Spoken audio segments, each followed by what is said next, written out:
Welcome to the TryPod, where we break down the NRL every game, every week from a punting perspective. Tonight, it's the final NRL game of the year, and congratulations to the Penrith Panthers that just won the final as comprehensively as you possibly can, and in utterly dominant fashion have just beaten Parramatta 28-12. I'm going to do a fairly short, rapid reaction to the game, go through the main points. Pretty much every major moment in that game was in Penrith's favour until the very end. Please comment your thoughts. I want to go through a couple of talking points along the way, ask a little bit of historical context, and interact with your comments as well. But we shouldn't need too long here. One thing you guys can do me a big favour with, as long with hitting like, sharing any feedback you've got, is I'm not watching the after game show, so I don't know who's been awarded the Clive Churchill medal or if they've awarded that yet, because I am doing this just 10 minutes after the full-time whistle has sounded. And whether our tips have gone well or not for the game is going to hinge on who wins the Clive Churchill. We did win one try scorer bet.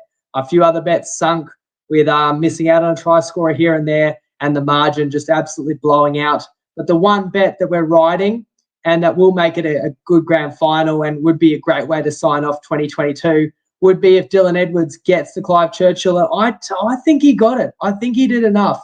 I want to talk about what happened in the 57th and 58th minute. But let me know what you guys thought there. Or does it go to Cleary? It's one of those two, right? So it's Cleary or it's Dylan Edwards. So let me know when that gets announced. Maybe we can announce it live on the pod. Let me know who you think probably deserved to win it. It's such a shame. And I guess after I criticised the AFL a week ago and said, how do you lose by 80 points in the biggest game of the season? Like, how disappointing is that for neutral fans? And then we get a blowout. And people are commenting, and Dylan Edwards has just won the Clive Churchill medal. So there you go, guys. That is the beauty of following the TryPod, because I gave that out on Wednesday. Dylan Edwards, $11, super juicy odds as well. And Dabble has gotten on board and sponsored the pod this year, and that's the beauty, that you can just copy a bet and you can get notifications following someone. So you beauty. I kind of felt like it was headed more towards Nathan Cleary, and I was worried that they do the early crow with the award, and I've heard that sometimes they'll literally get the votes in plenty of time and they'll decide the thing with 15 or 20 to go, and I was just hoping that they wouldn't go too early and just give it to Nathan, because you can't go wrong giving Nathan man of the match.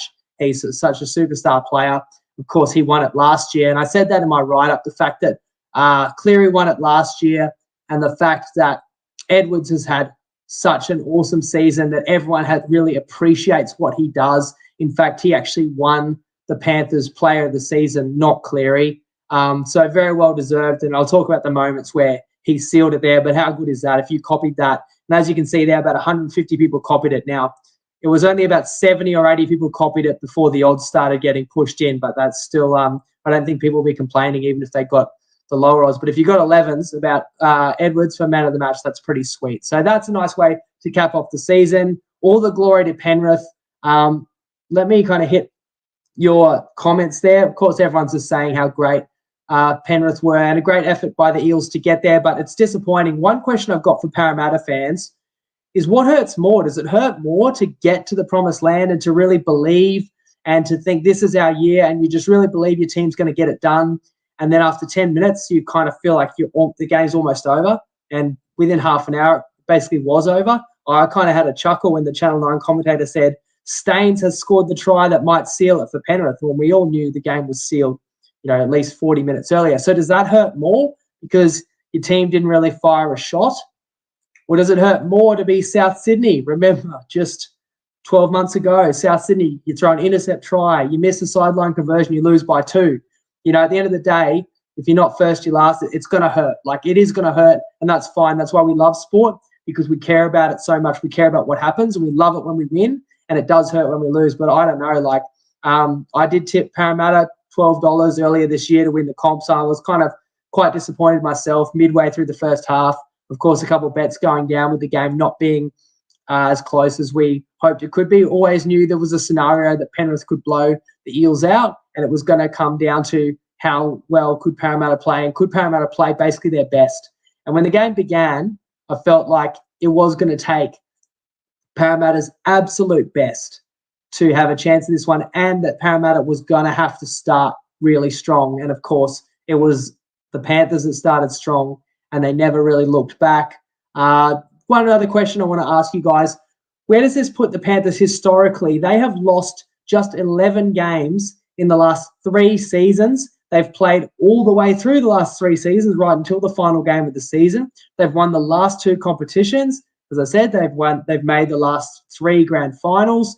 And if you dive a little deeper in those 11 losses and something like 68 wins over that period of time, a couple of those losses was when they played the whole B team because they were resting everyone after an Origin game, or, for example, in round 25 this year where we had some really big wins against Penrith Panthers. And winning against Penrith Panthers is few and far between, and this team is not even close to done. So Kikau's leaving, right? Let me know who else.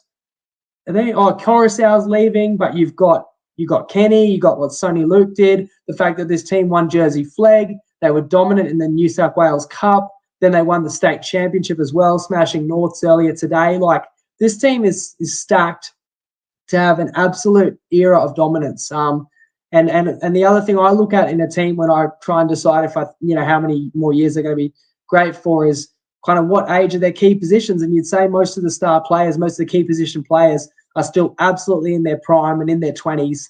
And it's scary to think how dominant Penrith could be for a long time when just what they've done already in the last 3 years already stacks up. Of course, the Roosters won back-to-back comps in 18 and 19, but you feel like this is every bit as impressive, if not more, especially throwing the third GF. You start going back, when was the last time anyone else won back-to-back? You're going back into the early to mid-90s, the Brisbane Broncos. So that's already the territory this Penrith team is in, and they could have plenty more to go. Let me keep putting your comments up on the screen. Padonis is in, so Padonis was at the game, which is why he's not going to be able to jump in with with the noise and with the connection he's getting there.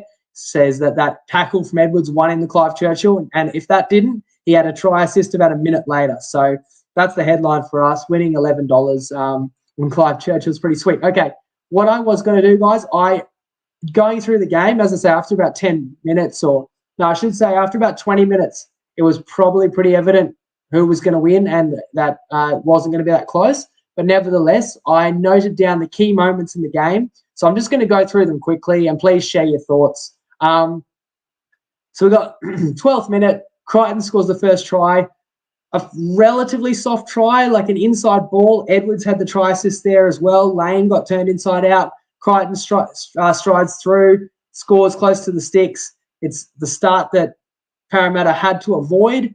And it's Stephen Crichton, the dynamic centre that he is, crashing over, first try. And what was interesting to me about that was Parramatta got the first penalty in the game, and rather than kicking for touch, or rather than actually having an attacking set in Penrith's half, they went for the first tackle kick. And then it was only a minute or two later that, on the back of Cleary's kicking game and on the back of the Panthers forwards that were just winning the ruck, Penrith was on the attack again and opening Parramatta up for the first try. So in retrospect, there's no point going over these moments if this happened, if that happened. Some Parramatta fans might question some refereeing calls as well. There's no point going over it as if it would have changed the result. Like, the team that was pretty much always going to win this game won it in the end. Now, I hate to say that when we're a punting podcast, and, I hate when people say, it was never in doubt, because we could have tipped -8.5. We could have tipped 13+ on Wednesday. There was always a scenario where Parramatta could make a game of this, but having watched that 80 minutes, there's no denying, even if you can flip a bunch of key moments and a bunch of key decisions, there was only one winner based on the performances today. So that was the Crichton try in the 12th minute, trying to put up the key moments. And 6 minutes later, To'o scores as well. It's 10-0 to Penrith. We did cash the $3 tip on Dabble, the Penrith try scorers bet at least. In the 28th minute, for me, this is where it's officially game over.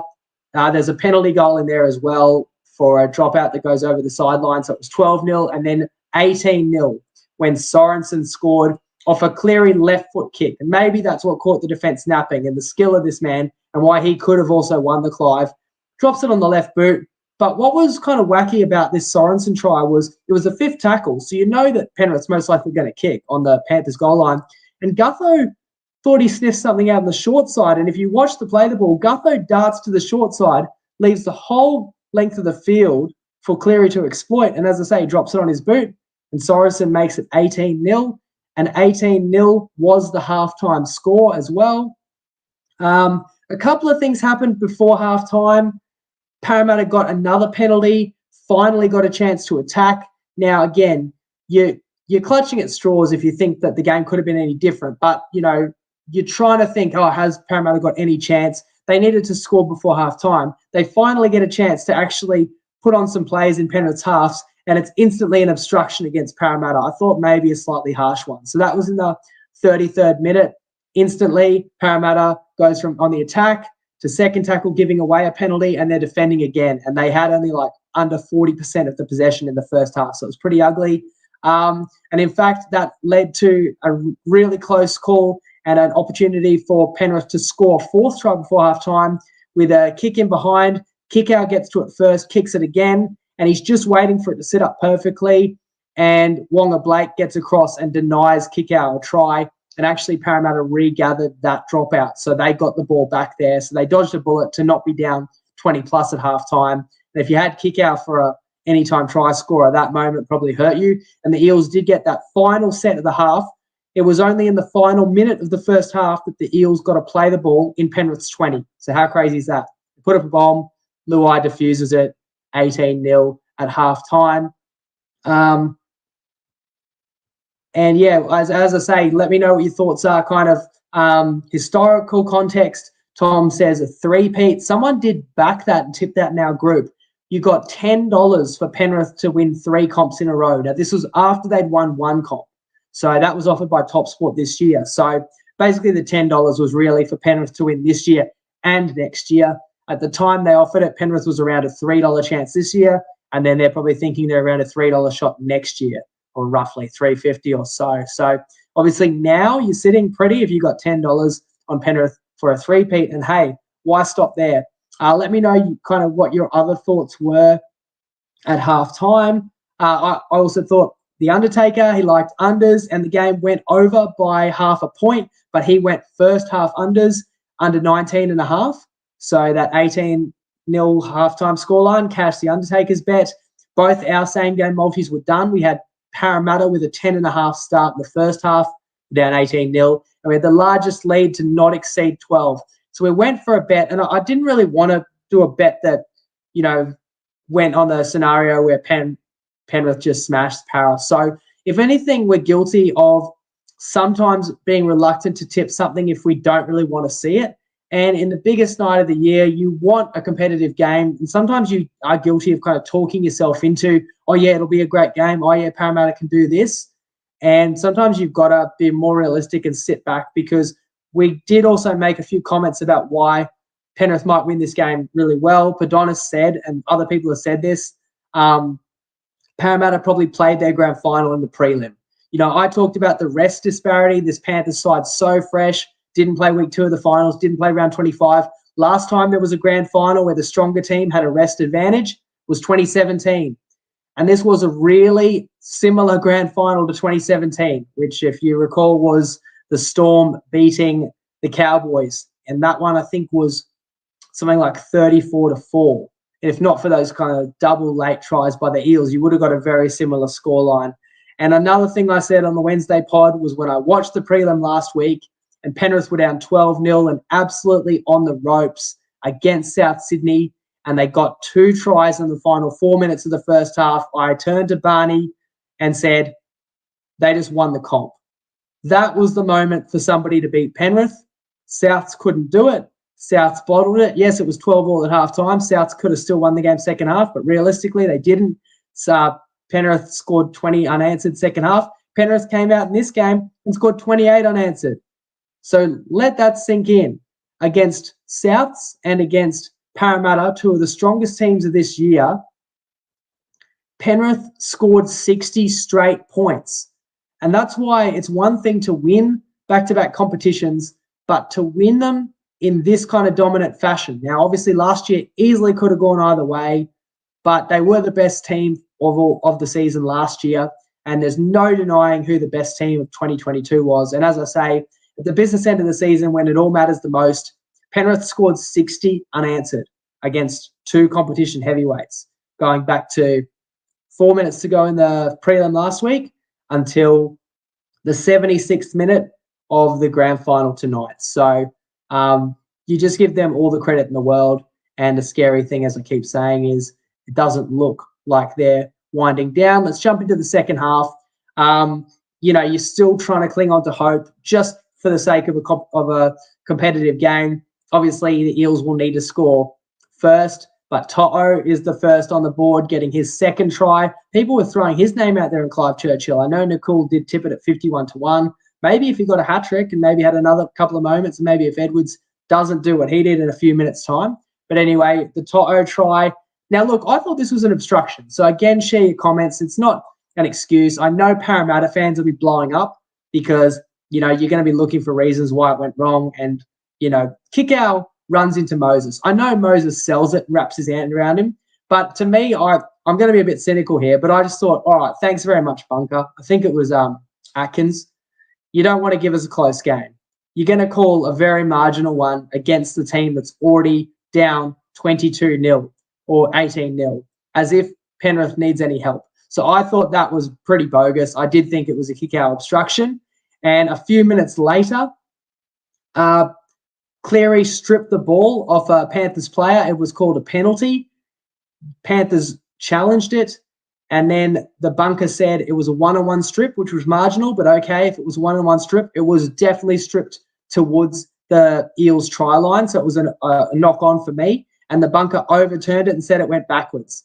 And instead of it being a penalty to the Eels, or at least possession to the Eels, it was possession to the Panthers. So that's two moments in a couple of minutes where Parramatta fans are probably going, oh, thanks very much, Bunker. You give us absolutely no hope. Some people saying, wow, someone won 5K, but only $7 odds on tab. I know we had a few hundred on that DL, so we'll be happy with that one. At 11s on Dabble.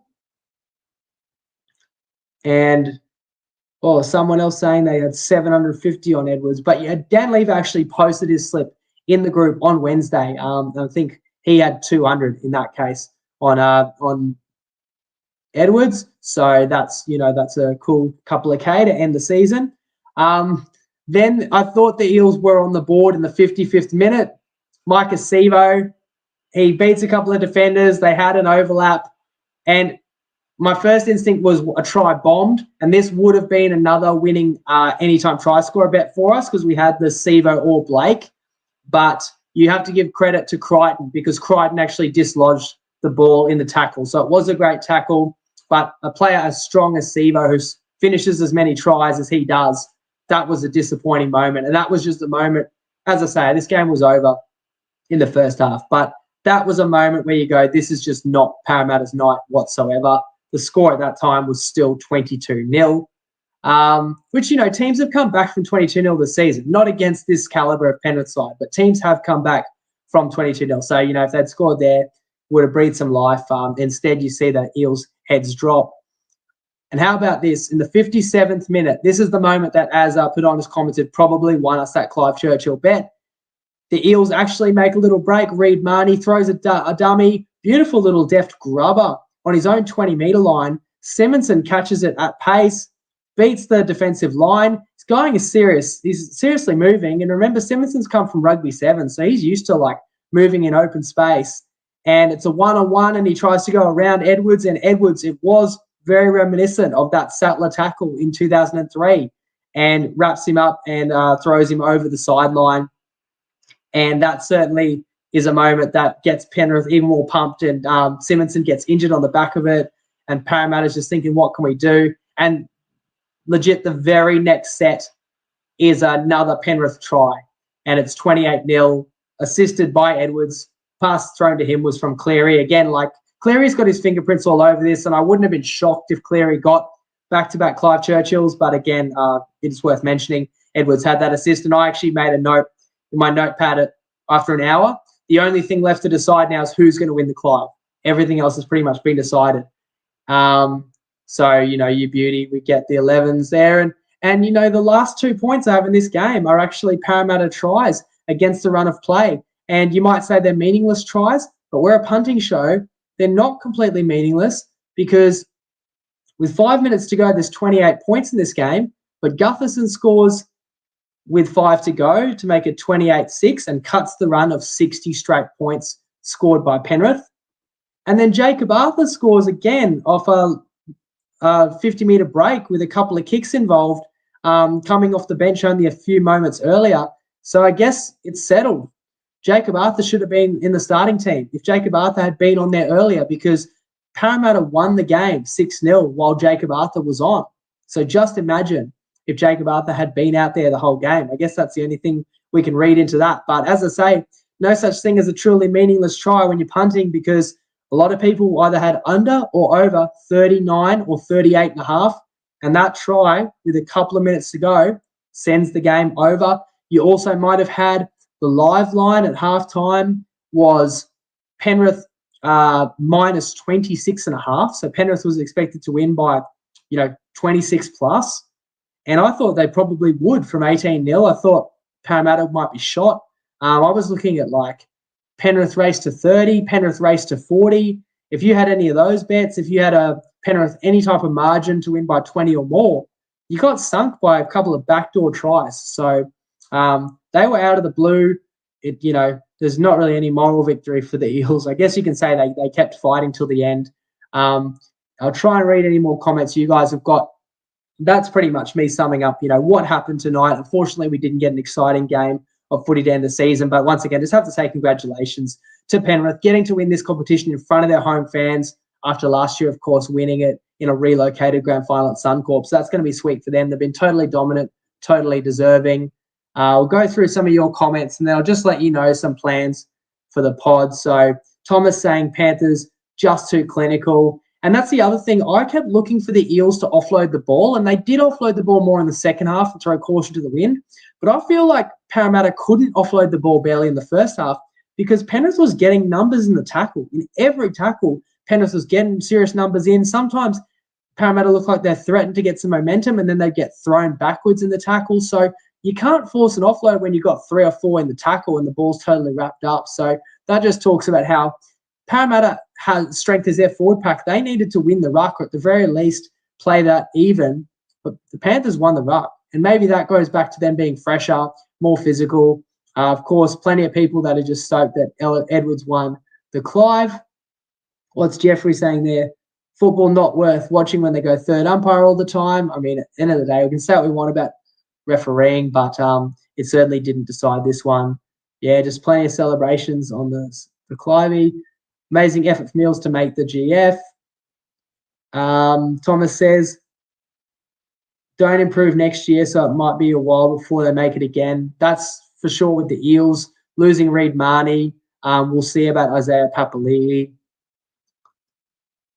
Sad end to the season, not enough fight in Para, says Kieran. Yeah, the pod, says DL.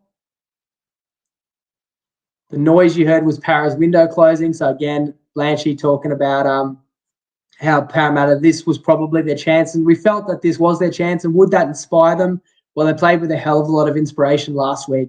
You go back to how Parramatta won that game up in North Queensland, down 20-12 when you thought they were about ready to fold in that game. But they used up a lot of that spirit and inspiration 7 days ago, I think it's fair to say. Lee says going to miss you this off-season. So let me just tell you, Wednesday, going to have Tristan on. I'm not doing a Wide World of Punting interview series this summer, but we will do a one-off special episode Wednesday. I'm going to give you guys the opportunity to ask Tristan anything. So your chance to ask any questions to the CEO of one of the big bookmakers in Australia. They have been undergoing a few changes. The whole industry has. Tristan's going to get a chance to explain. You're going to get a chance to grill him. So I think anyone that's interested in the punting horizon and in the punting industry will be interested in this in-depth chat that I'm going to have with Tristan on Wednesday at the time you're used to having a pod.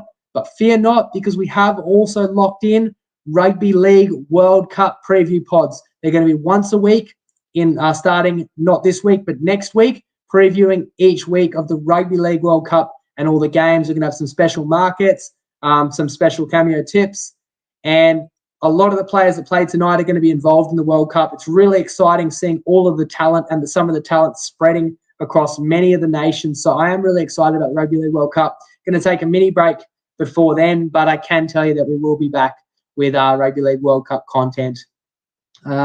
Just see if there's any more comments. Chris says Trent Barrett will sort Parrott out in 2023, but I think he's joking, just like I was joking about Jacob Arthurs being the difference, in case anyone wonders. Tom says, will Edwards make the Aussie squad? I think he will off the back of that, but I was thinking, to be honest, and this people might disagree with me because everyone loves Dylan Edwards, and so do I. We backed him, and you guys got on it, so that's perfect. But Teddy's the fullback for Australia, and Latrell's in the squad, and Latrell can cover fullback if Teddy gets injured. So do they really need Edwards? So I guess it just depends how big is the squad, because Ponga, he ruled himself out. He did have an outstanding Origin series, but didn't play the rest of the NRL season. Tom Trbojevic is not coming back from his injury. I think that would be wrong, even if he was fit to play. I think Manly would be upset with that after he has missed some serious time. So, look, Edwards would be deserving of playing for Australia, but, I don't know. And I think people hate Latrell too, so people will probably comment and say Edwards is a better fullback than Latrell. I wouldn't go that far. I think people are just remembering, what they saw last, which was an underwhelming performance by Latrell. And again, people will say, well, that shows he didn't deliver in the big games. But for me, there were reasons for that, I thought, possibly last week. And I can't deny the form that Latrell had when he was at his best. But, hey, as I say, I'm not going to be disappointed. It will be interesting to see, like people were saying, does Sean Lane get in the Aussie squad? But how much does an underwhelming final game hurt or your chances, and how much does a stormer of a game give you a chance to get in? So does someone like Martin get that spot instead? Big comment here from Mick. What's he said here? The Panthers side were half the Origin team, and Arthur only because it was 75 minutes. Of course, he was going to score. He had fresh legs. I was talking about the Arthur try. Go Panthers. Feed it to Parra, no lube. Okay, I think you get the picture there from Mick. And appreciate Jeff. Thanks to everyone who has supported. Thank you to you if you've tuned in all season. It's a privilege to get to chat about this competition that I love watching and love trying to break down, love trying to find angles. I really appreciate it. I cannot believe we've had 8 full NRL seasons. This is now season number 8 of the NRL in the books. And we've had another 60-minute season. So really proud of what we've done. Thanks again to the Padonis, as I said on Wednesday, for all the effort and time that he has put in. And, enjoy the NFL. If anyone gets up early for that tomorrow, we've got content tips for that. Padonis gives a mixed matchup for NFL. He's won 3 out of 3 at juicy odds. So he's still perfect. You can still get on that on Toppy tonight. I'll see you Wednesday with an in-depth chat with Tristan. And then I'll see you the following Thursday for Rugby League World Cup weekly previews. Cheers, guys. And enjoy the rest of your long weekend if you get the public holiday tomorrow. Congratulations, Penrith. And Lego.